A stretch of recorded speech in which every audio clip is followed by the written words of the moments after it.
Hello everyone. अभी तक आपने गुनाहों की देवता भाग 1 में कहानी के दो मेन कैरेक्टर चंदर और सुधा के बारे में सुना और ये सुना कि सुधा ने चंदर को किसी ईसाई लड़की से पापा की स्पीच की टाइपिंग कराने के लिए भेजती है और चंदर जब जाने लगता है तब वह उससे कहती है कि अरे बड़ी गंभीर बात है, देखो वहाँ कुछ ऐसी वैसी बात मत करना लड़की से, वरना उसके यहाँ दो बड़े बड़े बुलडॉग हैं। कहकर उसने गाल फुलाकर आँख फैलाकर ऐसी बुलडॉग की भंगिमा बनाई कि चंदर हंस पड़ा, सुधा भी हंस पड़ी। ऐसी थी सुधा और ऐसा था चंदर। अब आगे। सिविल लाइंस के एक उजाड़ हिस्से में एक पुराने से बंगले के सामने आकर मोटर रुकी। बंगले का नाम था रोज लॉन, लेकिन सामने के कंपाउंड में जंगली घास उग रही थी और गुलाब के फूलों के बजाय अहाते में मुर्गी के पंख बिखरे पड़े थे। रास्ते पर भी घास उगाई थी और फाटक पर जिसके एक खंभे की कॉर्निस टूट चुकी थी, बजाय लोहे के दरवाजे के दो आड़े बांस लगे हुए थे। फाटक के एक ओर एक छोटा सा लकड़ी का नाम पटल लगा था जो कभी काला रहा होगा, लेकिन जिसे धूल, बरसात और हवा ने चितकबरा बना दिया था। चंदर मोटर से उतरकर उस बोर्ड पर लिखे हुए अधमिटे सफ़ेद अक्षरों को पढ़ने की कोशिश करने लगा और जाने किसका मुंह देखकर सुबह उठा था कि उसे सफलता भी मिल गई। उस पर लिखा था AF डिक्रूज। उसने जेब से लिफाफा निकाला और पता मिलाया। लिफाफे पर लिखा था मिस P डिक्रूज। यही बंगला है, उसे संतोष हुआ। हॉर्न दो, उसने ड्राइवर से कहा। ड्राइवर ने हॉर्न दिया, लेकिन किसी का बाहर आना तो दूर, एक मुर्गा जो अहाते में कुड़कुड़ा रहा था। उसने मुड़कर बड़े संदेह और त्रास से चंदर की ओर देखा और उसके बाद पंख फड़फड़ाते हुए, चीखते हुए जान छोड़कर भागा। बड़ा मनहूस बंगला है, यहाँ आदमी रहते हैं या प्रेत? कपूर ने ऊब कर कहा। ड्राइवर से बोला, जाओ तुम, हम अंदर जाकर देखते हैं। अच्छा हुजूर। सुधा बीवी से क्या कह देंगे? कह देना पहुंचा दिया। कार मुड़ी और कपूर बांस फांद कर अंदर घुसा। आगे का पोर्टिको खाली पड़ा था और नीचे की जमीन ऐसी थी जैसे कई साल से उस बंगले में कोई सवार गाड़ी नहीं आई थी। वह बरामदे में गया। दरवाजे बंद थे और उन पर धूल जमी थी। एक जगह चौखट और दरवाजे के बीच में मकड़ी का जाला बुन रखा था। यह बंगला खाली है क्या? कपूर ने सोचा। सुबह 8:30 बजे ही वहाँ ऐसा सन्नाटा छाया था कि दिल घबरा जाए। आसपास चारों ओर आधी फरलांग तक कोई बंगला नहीं। उसने सोचा बंगले के पीछे की ओर शायद नौकरों की झोपड़ियाँ हों। वह दाएं बाजू से मुड़ा और खुशबू का एक तेज झोंका उसे चूमता हुआ निकल गया। ताज्जुब है, यह सन्नाटा, यह मनहूसी और इतनी खुशबू, कपूर ने कहा और आगे बढ़ा। देखा कि बंगले के पिछवाड़े गुलाब का एक बहुत खूबसूरत बाग है। कच्ची रवीशें और बड़े बड़े गुलाब, हर रंग के। वह सचमुच रोज लॉन था। वह बाग में पहुंचा। उधर से भी बंगले के दरवाजे बंद थे। उसने खटखटाया, लेकिन कोई जवाब नहीं मिला। वह बाग में घुसा कि शायद कोई माली काम कर रहा हो। बीच बीच में ऊंचे ऊंचे जंगली चमेली के झाड़ थे और कहीं कहीं लोहे की छड़ों के कटघरे। बेगम बेलिया भी कुछ फूल रही थी, लेकिन चारों ओर एक अजब सा सन्नाटा था और हर फूल पर किसी खामोशी के फरिश्ते की छाह थी। फूलों में रंग था, हवा में ताजगी थी, पेड़ों में हरियाली थी, झोंकों में खुशबू थी, लेकिन फिर भी सारा बाग एक ऐसी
पास आकर चंदर रुक गया और झुककर देखने लगा।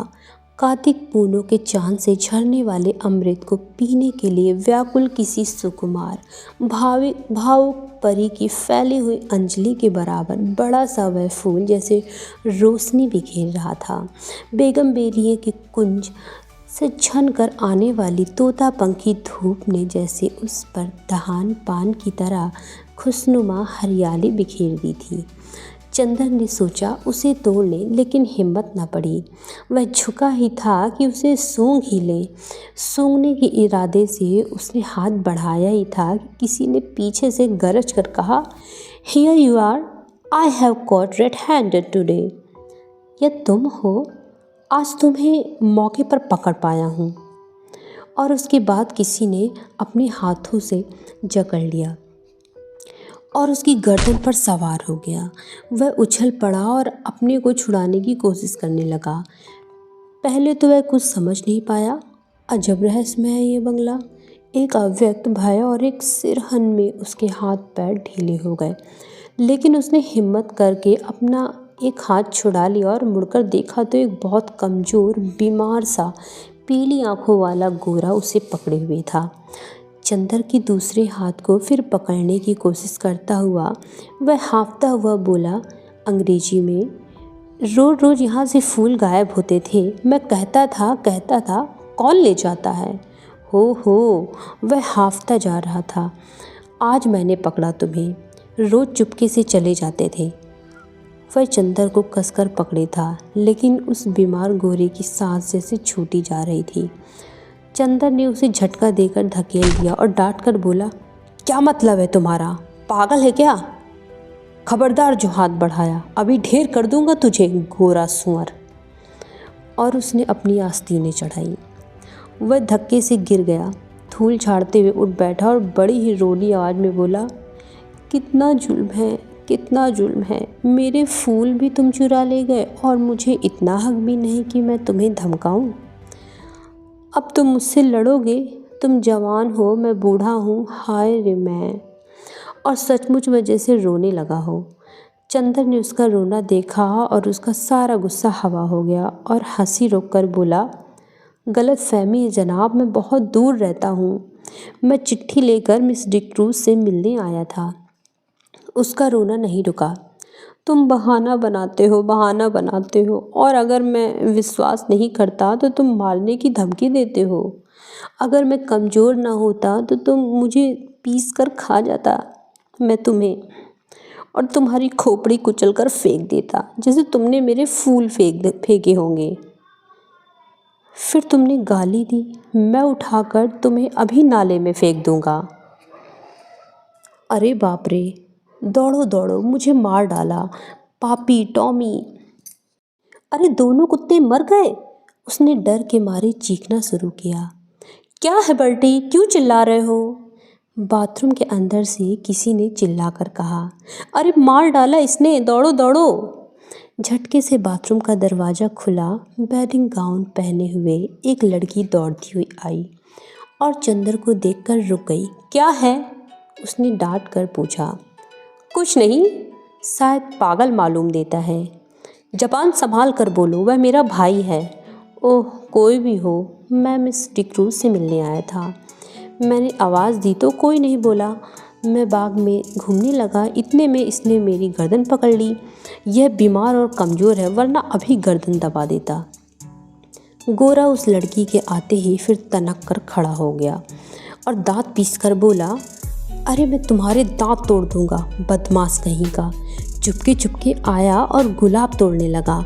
मैं चमेली के झाड़ के पीछे छिपा देख रहा था। अभी मैं पुलिस बुलाती हूँ, तुम देखते रहो बर्टी से, मैं फ़ोन करती हूँ, लड़की ने डांटते हुए कहा। अरे भाई, मैं मिस डिक्रूज से मिलने आया हूँ। मैं तुम्हें नहीं जानती, झूठा कहीं का। मैं मिस डिक्रूज हूँ। देखिए तो ये खत। लड़की ने खत खोला और पढ़ा और एकदम उसने आवाज़ बदल दी। छी बर्टी, तुम किसी दिन पागल खाने जाओगे। आपको डॉक्टर शुक्ला ने भेजा है। तुम तो मुझे बदनाम करा डालोगे। उसकी शक्ल और भी रोनी हो गई। मैं नहीं जानता था। और उसने और घबरा कर उसने ये कहा। माफ़ कीजिएगा, लड़की ने बड़े मीठे स्वर से साफ हिंदुस्तानी में कहा। मेरे भाई का दिमाग ज़रा ठीक नहीं रहता जब से इनकी पत्नी की मौत हो गई है। इसका मतलब ये नहीं है कि किसी भले आदमी की इज्जत उतार लें, चंदर ने बिगड़ कर कहा। देखिए, बुरा मत मानिए, मैं इनकी ओर से माफ़ी मांगती हूँ। आइए अंदर चलिए। उसने चंदर का हाथ पकड़ लिया। उसका हाथ बेहद ठंडा था। वह नहाकर आ रही थी। उसके हाथ के उस तुषार स्पर्श से चंदर सिहर उठा और उसने हाथ झटक कर कहा, अफसोस आपका हाथ तो बर्फ है। लड़की चौंक गई। वह सहसा सचेत हो गई और बोली, अरे शैतान तुम्हें ले जाए बर्टी, तुम्हारे पीछे मैं बाथिंग गाउन में भाग गई। और दोनों कॉलर पकड़कर उसने अपनी खुली गर्दन ढकने का प्रयास किया और फिर अपनी पोशाक पर लज्जित होकर भागी। अभी तक गुस्से के मारे चंदर का उस पर ध्यान ही नहीं दिया था, लेकिन उसने देखा कि वह 23 बरस की दुबली पतली तरुणी है। लहराता हुआ बदन, गले तक कटे हुए बाल, एंग्लो इंडियन होने के बावजूद गोरी नहीं है। चाय की तरह वह हल्की पतली भूरी और दुर्स थी। भागते वक्त ऐसी लग रही थी जैसे छलकती हुई चाय। इतने में वह गोरा उठा और चंदर का कंधा छूकर बोला, माफ़ करना भाई, उससे मेरी शिकायत मत करना। असल में ये गुलाब मेरी मृत पत्नी की यादगार है। जब इनका पहला पेड़ आया था तब मैं इतना ही जवान था जितने तुम, और मेरी पत्नी उतनी ही अच्छी थी जितनी पम्मी। कौन पम्मी? यह मेरी बहन प्रमिला डिक्रूज। ओह, कब मरी आपकी पत्नी? माफ़ कीजिएगा, मुझे भी मालूम नहीं था। हाँ, मैं बड़ा अभागा हूँ, मेरा दिमाग कुछ ख़राब है देखिए, कहकर उसने झुककर अपनी खोपड़ी चंदर के सामने कर दी और बहुत गिड़गिड़ा कर बोला, पता नहीं कौन मेरे फूल चुरा ले जाता है। अपनी पत्नी की मृत्यु के बाद 5 साल से मैं इन फूलों को संभाल रहा हूँ। हाय रे, मैं जाइए, पम्मी बुला रही है। पिछवाड़े के सहन का बीच का दरवाज़ा खुल गया और पम्मी कपड़े पहनकर बाहर झांक रही थी। चंदर आगे बढ़ा और गोरा मुड़कर अपने गुलाब और चमेली की झाड़ों में खो गया। चंदर गया और कमरे में पड़े हुए एक सोफे पर बैठ गया। पम्मी टॉयलेट कर चुकी थी और एक हल्की फ्रांसीसी खुशबू से महक आ रही थी। शैम्पू से धुले हुए रूखे बाल जो मछली पड़े थे। खुशनुमा आसमानी रंग का एक पतला चिपका हुआ झीना ब्लाउज और ब्लाउज पर एक फ्लेनेल का फुल पैंट जिसके 2 गेज कमर, छाती और कंधे पर चिपके हुए थे।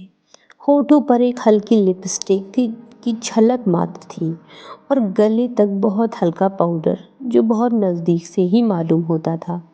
लंबे नाखूनों पर हल्की गुलाबी पेंट। वह आई निसंकोच भाव से उसी सोफे पर कपूर के बगल में बैठ गई और बड़ी मुलायम आवाज़ में बोली, मुझे बड़ा दुख है मिस्टर कपूर, आपको बहुत तवालत उठानी पड़ी, चोट तो नहीं आई? नहीं, कोई बात नहीं। कपूर का सारा गुस्सा हवा हो गया। कोई भी लड़की निसंकोच भाव से इतनी अपनायत और से सहानुभूति दिखाएगी और माफ़ी मांगे तो उसके सामने कौन पानी पानी नहीं हो जाएगा। और फिर वह जबकि उसकी होठों पर न केवल बोली अच्छी लगती हो वरन लिपस्टिक भी इतनी प्यारी हो।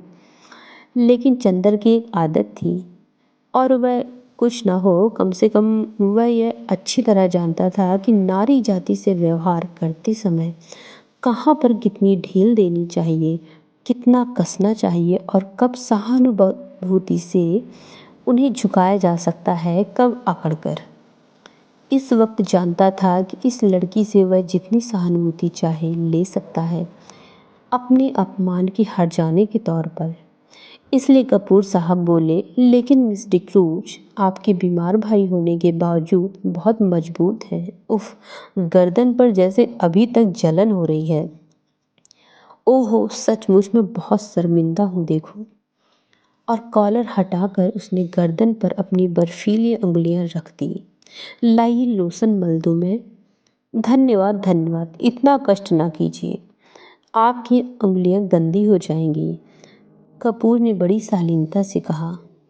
पम्मी के होठों पर एक हल्की सी मुस्कुराहट, आंखों में एक हल्की सी लाज और वक्ष में एक हल्का सा कंपन दौड़ गया।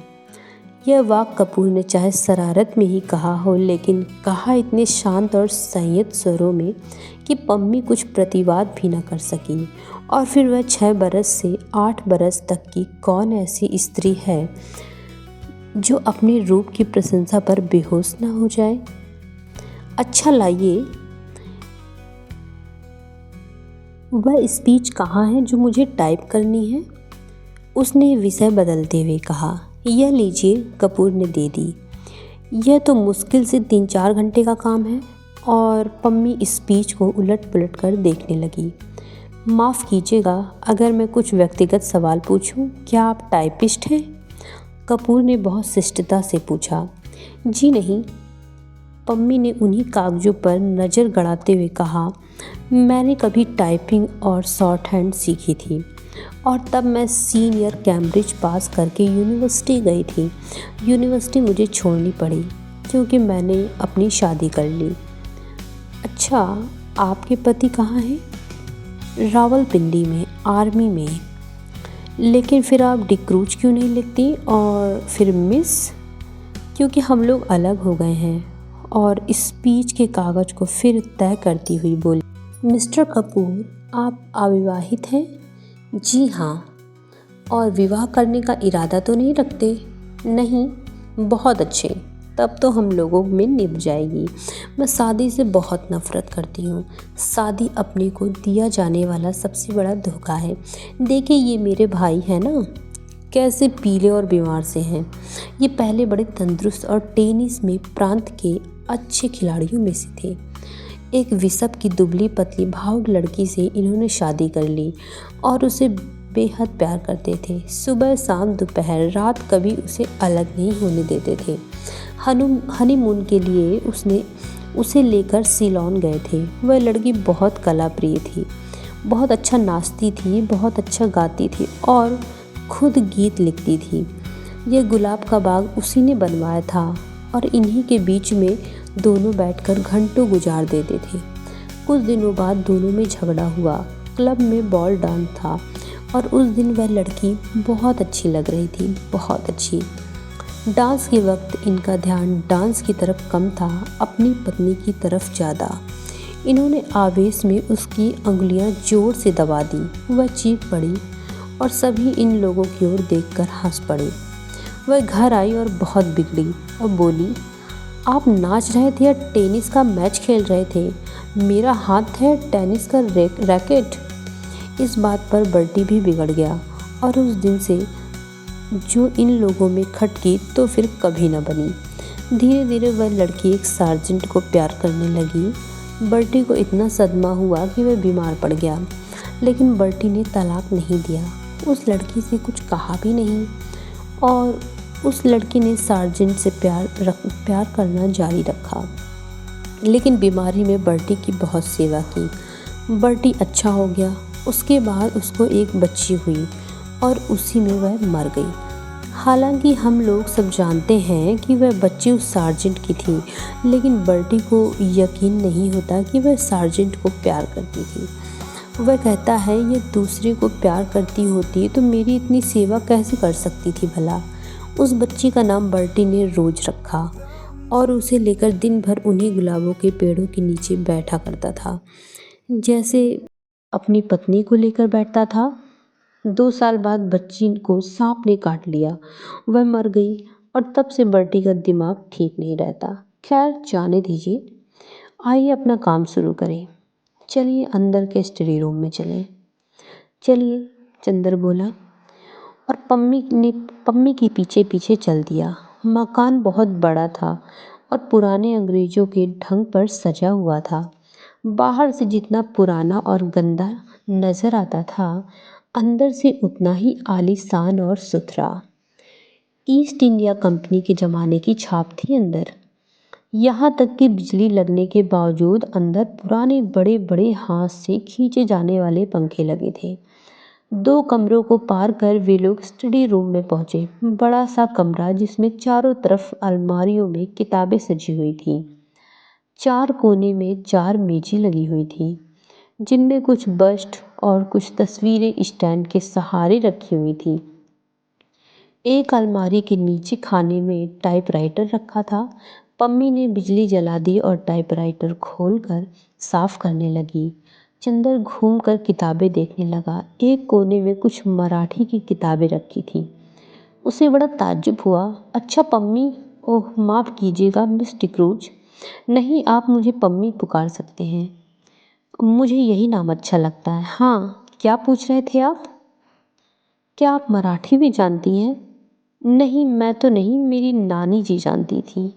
क्या आपको डॉक्टर शुक्ला ने हम लोगों के बारे में कुछ नहीं बताया? नहीं, कपूर ने कहा। अच्छा, ताज्जुब है। पम्मी बोली, आपने ट्रिनॉली डिक्रूज का नाम सुना है ना? हाँ हाँ, डिक्रूज जिन्होंने कौशाम्बी की खुदाई करवाई थी। वह तो बहुत बड़े पुरातत्ववेत्ता थे, कपूर ने कहा। हाँ वही, वह मेरे सगे नाना थे और वह अंग्रेज नहीं थे, मराठा थे। और उन्होंने मेरी नानी से शादी की थी, जो एक कश्मीरी ईसाई महिला थी। उनके कारण भारत में उन्हें ईसाईयत अपनानी पड़ी। यह मेरे नाना जी का ही मकान है और अब हम लोगों को मिल गया है। डॉक्टर शुक्ला के दोस्त मिस्टर श्रीवास्तव बैरिस्टर हैं ना, वे हमारे खानदान के अटर्नी थे। उन्होंने और डॉक्टर शुक्ला ने ही ये जायदाद हमें दिलवाई। लीजिए, मशीन तो ठीक हो गई। उसने टाइपराइटर के में कार्बन और कागज़ लगाकर कहा, लाइए निबंध। इसके बाद घंटे भर तक टाइपराइटर रुका नहीं। कपूर ने देखा कि ये लड़की जो व्यवहार में इतनी सरल और स्पष्ट है, फैशन में इतनी नाजुक और शौकीन है, काम करने में उतनी ही मेहनती और तेज भी है। उसकी उंगलियां मशीन की तरह चल रही थीं और तेज इतनी कि 1 घंटा में उसने लगभग आधी पांडुलिपि टाइप कर डाली थी। ठीक 1 घंटे के बाद उसने टाइपराइटर बंद किया। बगल में बैठे हुए कपूर की ओर झुककर कहा, अब थोड़ी देर आराम। और अपनी उंगलियां चटकाने के बाद वह कुर्सी खिसकाकर उठी और एक भरपूर अंगड़ाई ली। उसका अंग अंग धनुष की तरह झुक गया। उसके बाद कपूर के कंधे पर बेतलफी से हाथ रखकर बोली, क्यों, एक प्याला चाय मंगवाई जाए? मैं तो पी चुका हूँ, लेकिन मुझसे तो काम होने से रहा, अब चाय बिना जाएगी। पम्मी एक अल्लड़ बच्ची की तरह बोली और अंदर चली गई। कपूर ने टाइप किए हुए कागज उठाए और कलम निकाल कर उनकी गलतियां सुधारने लगा। चाय पीकर थोड़ी देर पम्मी वापस आई और बैठ गई। उसने एक सिगरेट केस कपूर के सामने किया। धन्यवाद, मैं सिगरेट नहीं पीता। अच्छा, ताजुब है। आपकी इजाज़त हो तो मैं सिगरेट पी लूँ? क्या आप सिगरेट पीती हैं? छी, पता नहीं क्यों औरतों का सिगरेट पीना मुझे बहुत ही नापसंद है। मेरी तो मजबूरी है मिस्टर कपूर। मैं यहाँ के समाज में मिलती जुलती नहीं। अपने विवाह और अपने तलाक के बाद मुझे एंग्लो इंडियन समाज से नफरत हो गई है। मैं अपने दिल से हिंदुस्तानी हूँ, लेकिन हिंदुस्तानियों से घुलना मिलना हमारे लिए संभव नहीं। घर में अकेले रहती हूँ। सिगरेट और चाय से तबीयत बदल जाती है। किताबों का मुझे शौक़ नहीं। तलाक के बाद आपने पढ़ाई जारी क्यों नहीं रखी? कपूर ने कहा। मैंने कहा ना कि किताबों का मुझे शौक़ नहीं बिल्कुल, पम्मी बोली। और मैं अपने को आदमियों से घुलने मिलने के लायक नहीं पाती। तलाक के बाद साल भर तक तो मैं अपने घर में ही बंद रही। मैं और बर्टी, सिर्फ बर्टी से बात करने का मौका मिला। बर्टी मेरा भाई, वह भी बीमार और बूढ़ा, कहीं कोई तकल्लुफ़ की गुंजाइश नहीं। अब मैं हर एक से बेतकल्लुफ़ी से बात करती हूँ तो कुछ लोग मुझ पर हंसते हैं, कुछ लोग मुझे सब समाज के लायक नहीं समझते, कुछ लोग उसका गलत मतलब निकालते हैं। इसलिए मैंने अपने को अपने बंगले में ही कैद कर लिया है। अब आप ही हैं। आज पहली बार मैंने देखा आपको। मैं समझी नहीं कि आपसे कितना दुराव रखना चाहिए। अगर आप भले मानस ना हो तो आप इसका गलत मतलब निकाल सकते हैं। अगर यही बात हो तो कपूर हंसकर बोला कि संभव है कि मैं भले मानस बनने के बजाय गलत मतलब निकालना ज़्यादा पसंद करूं। तो संभव है कि मैं मजबूर होकर आपसे भी ना मिलूं।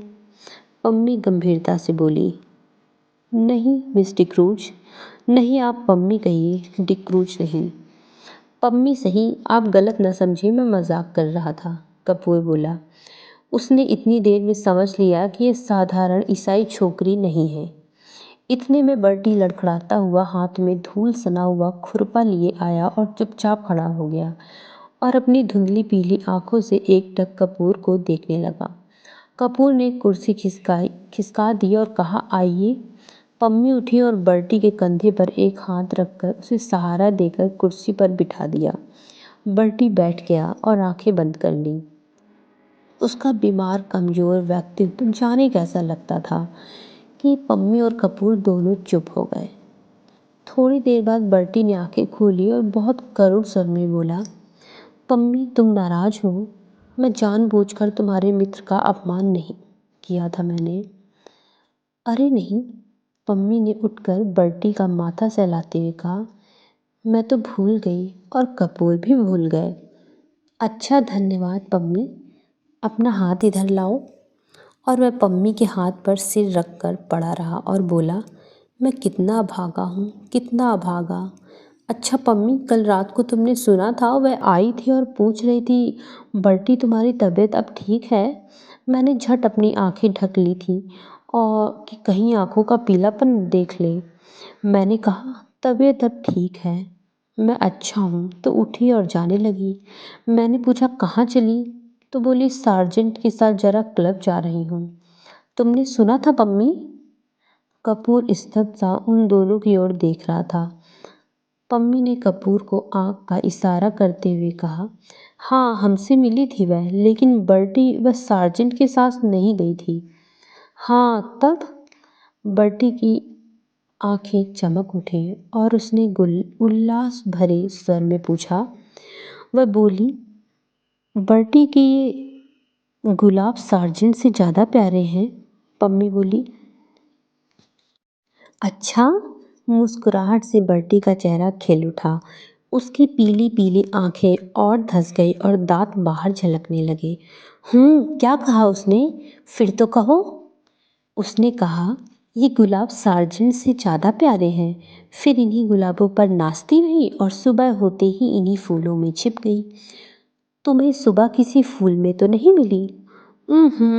तुम्हें तो किसी फूल में नहीं मिली? बर्टी ने बच्चों के से भोले विश्वास से के स्वरों में कपूर से पूछा। चंदर चौंक उठा। पम्मी और बर्टी इन बातों पर उसका मन बेहद भर। बर्टी की मुस्कुराहट पर उसकी नसें थरथरा उठी थीं। नहीं, मैंने तो नहीं देखा था, चंदर ने कहा। बर्टी ने फिर मायूसी से सिर झुका लिया और आंखें बंद कर ली और कराहती हुई आवाज़ में बोला, जिस फूल में वह छिप गई थी उसी को किसी ने चुरा लिया होगा। फिर सहसा वह तन कर खड़ा हो गया और पुचकारते हुए बोला, जाने कौन ये फूल चुराता है। अगर मुझे एक बार मिल जाए तो मैं उसका खून ऐसे पी लूँ। उसने हाथ की अंगुली काटते हुए कहा और उठकर लड़खड़ाता हुआ चला गया। वातावरण इतना भारी हो गया कि फिर पम्मी और कपूर ने कोई बातें नहीं की। पम्मी ने चुपचाप टाइप करना शुरू किया और कपूर चुपचाप बर्टी की बातें सोचता रहा। घंटा भर बाद टाइपराइटर खामोश हुआ तो कपूर ने कहा, पम्मी, मैंने जितने लोग देखे हैं उनमें शायद बर्टी सबसे विचित्र है और शायद सबसे दयनीय। पम्मी खामोश रही, फिर उसी लापरवाही से अंगड़ाई लेते हुए बोली, मुझे बर्टी की बातों पर जरा भी दया नहीं आती।